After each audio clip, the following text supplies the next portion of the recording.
Alright, my name is Joshua Rollins, and I just got first place in the Pentasmite Gaming UDS. Alright, and so I chose to play ThunderDragon. I don't know what else to say besides it's the best deck in the format right now, so here's what I played. I ran 3 solars. Just your initial combo starter in the deck. You gotta have it. It sends the thunder to the graveyard. It helps initiate all combos. It generates a token. It's A1 for the deck. Into the ThunderDragon package, you got 3 regular ThunderDragons, 2 ThunderDragon Darks, 2 Roars, and 2 ThunderDragon Hawk. I decided to go with the ratio of the 3 and then the 2 because I always found it bricky with ThunderDragon Hawk and Roar being at 3. At 2 it seems to have a pretty good balance. Dark is at 2 basically for the discard and to be able to, during my opponent's turn, be able to do the discard. So that's the Thunder package. Then I also run the Chaos Dragon package, 3 white, 2 black. This and Battery Man is full combo. Once you get into the extra deck, you'll see how it can just 100% just with us not having summon sorcerers anymore, it allows us to be able to just be able to combo out a little bit better with the things that I have in the side in the extra deck. Alright, so I chose for some initiators in the deck. I use ThunderDragon Rotar, Eclipse Wyvern. Most builds run one either or. I find it better running both because if you end up in combo where you can go Pisty with an LP with a down arrow, Eclipse Wyvern and Collapse Serpent are a good combination. If you find yourself going into Beat Cop, which is in my extra deck, you can always do Eclipse Wyvern, not Eclipse Wyvern, but Rotar from getting Black Dragon and White Dragon into LP and Pisty. So, and they just generate so much advantage. And then I run the 1 copy of Defrag Drag. Basically, a card to help get cards into the graveyard, and he's a level 3 dragon, good for the start of the Guard Dragon play. I run 2 Lavineers. Main reason, don't have 3, but the card is great. It has so much utility inside the deck. It allows you to just do so much, either with banishing 3 to get the rebirth effect, or ripping 1 card out of the opponent's hand, or even popping cards on the field. This is how I out Mystic Mind sometimes, and how I out boards like Salamence with Rage and stuff on the field. Alright. Then I have some other combo starters, basically Dark Gruffer, Armageddon Knight, and Sky Blaster. Even though all 3 of these went down to 1, they all serve the same purposes as for starting the combos in the deck. Armageddon Knight is just another Battery Man solo, and Dark Gruffer is great in combination with the Dangers. And then Phantom Sky Blaster is a 1, along with Wyvern Buster is also full combo. I still run the 1 Goliath. I found myself more special summoning him with Saruja's effect now, more than just him just coming out through Erratic Seal, just because you can use OmniDragon to target the Saruja to add him to hand. So, and then you can switch something to the field, and then you'll have a 30-50 beater just like we did before with the Galaxy Eyes package. I run the 1 Duo. Duo is just a great Thunder Chaos monster. It does. If you need him to go into Colossus, you can use him to go into Colossus. If you need him for your rank 8 plays, he's there. Perfect card. I run the 1 Darkest Diabolos. He's the perfect extender, and he works very well against Sky Strikers and other decks that actually need to target monsters on the field. So, and that makes it where they can't target him. And then finally, the danger package, I run 3 Nessie, 3 Tsuchinoko, 3 Jackalope. I mean, extenders for days. That's all we can say for that. And then finally, I am running the second light build, so 3 second light. All right, so that's the main deck. So, was there anything you prefer to change for next event?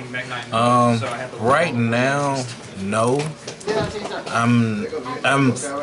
I see the combo. I see combo starters very well, and even going second, I find ways to break boards that people normally say Danger ThunderDragon shouldn't be able to break. Now, with earlier you had mentioned you were wanting to play a third levier, but you don't have one. Mm-hmm. What would you change to add that third levier in your I probably would take out one of the initiators, like maybe Armageddon Knight. Okay. Or Sky Blast. It would be Armageddon Knight or Sky Blaster that I would change out for that. Going into the extra deck, I run the 1 beat cop. As I said before, this is the replacement summon sources, just without a special summoning effect. It gives us our 2 down arrows. If you need to use your white dragon or your black dragon to go into LP and Pistol, she's perfect.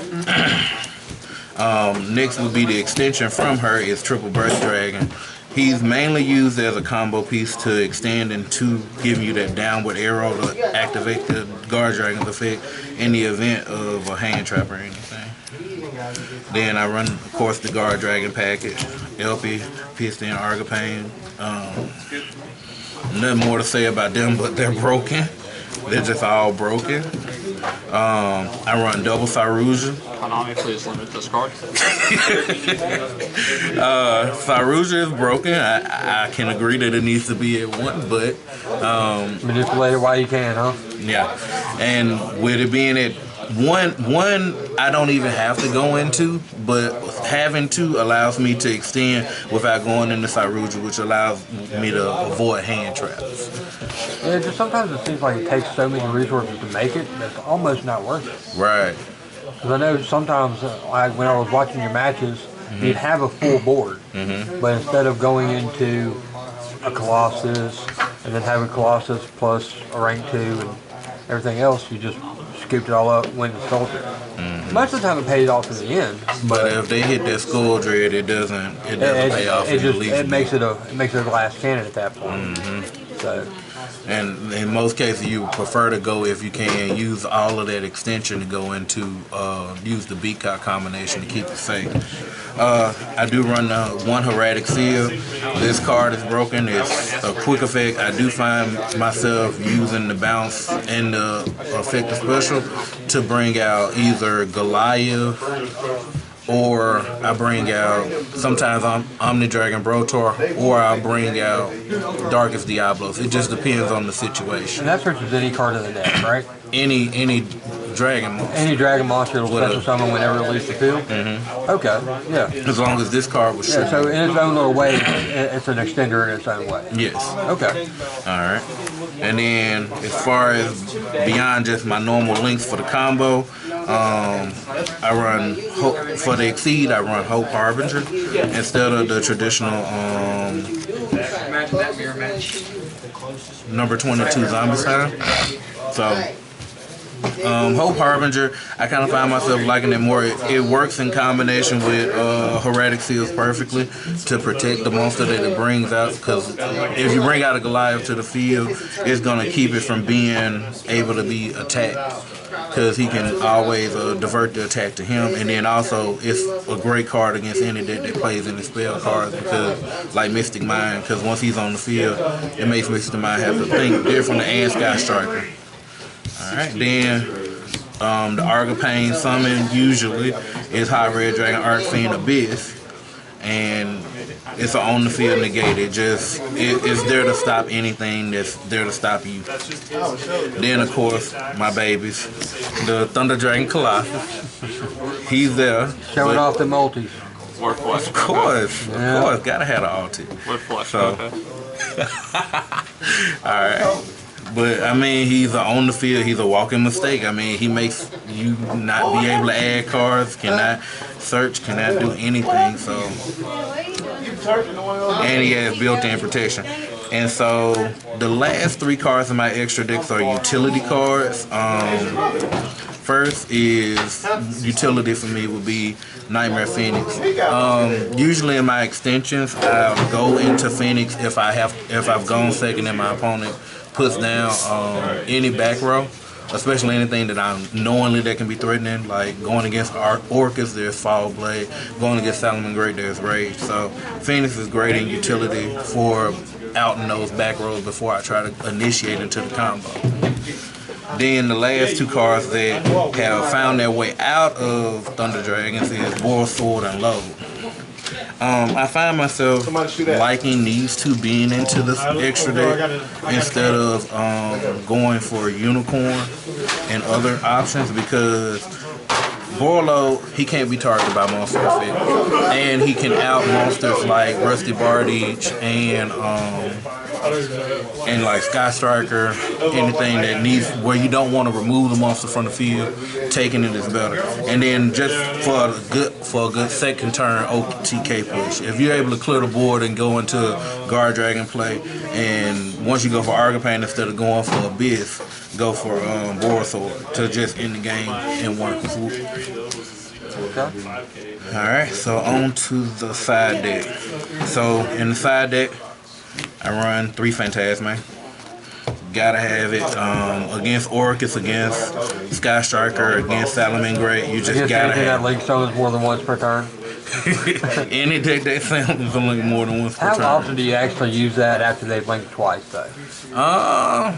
Most of the time I see people drop it right on the first link, and it just seems like if you can tell that the opponent is going, like Salomon Great, if they start off with the whole normal Baylink spinning combination, you might want to use it early, because there's never going to be 2 link monsters on the field. If they start off with Stalio, there's going to be, most people usually link into Sunlight Wolf, then link into Baylinks, and that'll give you the opportunity to get 2 off of that.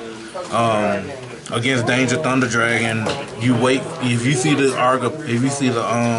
Guard Dragon combination come up, you might as well wait for it and just pop it in and get you a Self Saruja. But so I mean, his effect negate is just on par.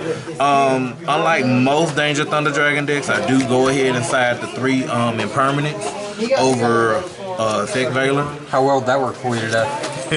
Today, not so much, but in a normal setting, hopefully, I would get it and be able to like out Mirage Stallion and stuff. Okay. I mean, it's better to me because nowadays everybody's maining called by the grade. So it's an effect negate that should help out pretty much. Next, to out back row to stop back row a little bit, I run 2 Dinka instead of 3 because of the last card of my side deck that I use. We're about to do that Spice. So it's not necessarily Spice. So Dinka Sekka, she locks down my opponent's back row, prevents them from setting any more back row. So she's a perfect out to like Falco while it's on the field.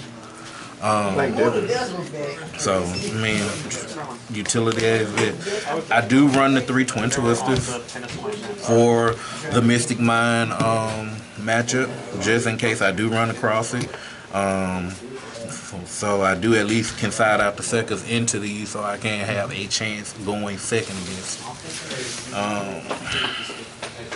Then we got 3 Artifact Lancia for the mirror match and for Orcus. Basically, gotta stop that banish. So if you stop the banish, you get control of the game. And the last card, like I said, I use Imperial Order. Okay. So instead of the 3rd Dinka, I use the Imperial Order because most of the time, if a Mystic Mind is already face up on the field, Dinka Sucker isn't useful anymore at that point. So to give me time, I can actually activate Imperial Order to stop that. And then of course against Sky Strikers, Imperial Order is godly because it'll negate the multi-roll and it'll make them stop from playing the spell cards for a while.